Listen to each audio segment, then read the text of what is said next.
Igbo molomo asịkwa m nke onye chi ya zelu ebe m nọ n'ụbọchị tata bụ na nke na-ama anụ nwe breast cancer ịghọtago ka m wetali ozu ụmụnna anyị zi anyị so solunu m ka anyị fi akpọ unu gbanịkwa n'ihe isi ka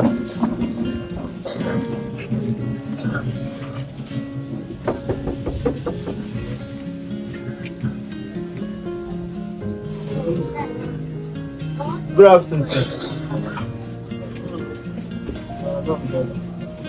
Welcome. Thank you, myself. Good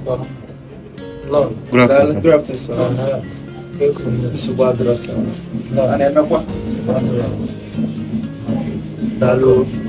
Onwe obele ozi ụmụnne m si m ndị Lord Zeus family.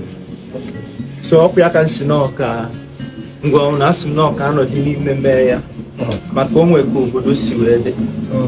Ịmago onu. Okay, good afternoon.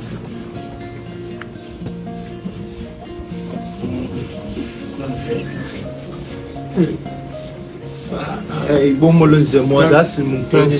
chi bịa zelo ọnwa nna anyị nwoke afọ arụ na-adịrọ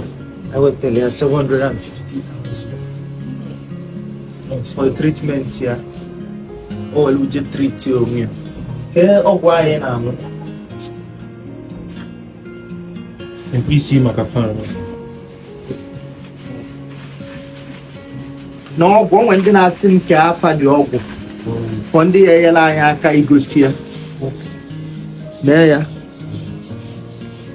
na ọgwụ ebe a sịkwa m ka Chukwu gozie unu mmaji pụrụ mmaji ebe ọbụla unu si weta ozi ofu weta 500 ofu weta 250 a sị m Chukwu gozikwa unu nwekwala unu ihe unu bụ n'obi na-abụrọ njọ ya nwee nwetebego onwe ya ọ bụ na-enweta onwe ya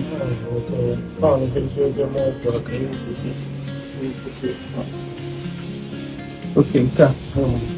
okay, so nke a nụnwa bụ ihe fọzie ọ gbadago ọzọ sinsi ya but maybe he just says check up so that is to be employ POS itinye ego na account POS it can only get better. Peace and love be with all of Zeus family. And me you because now no Bido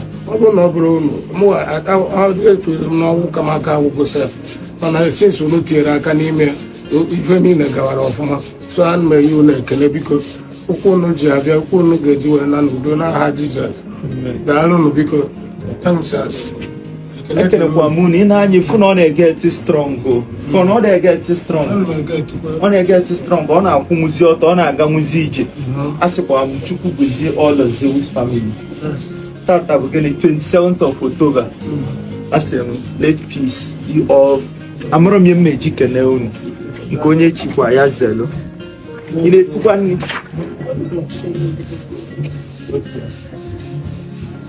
okay daalụ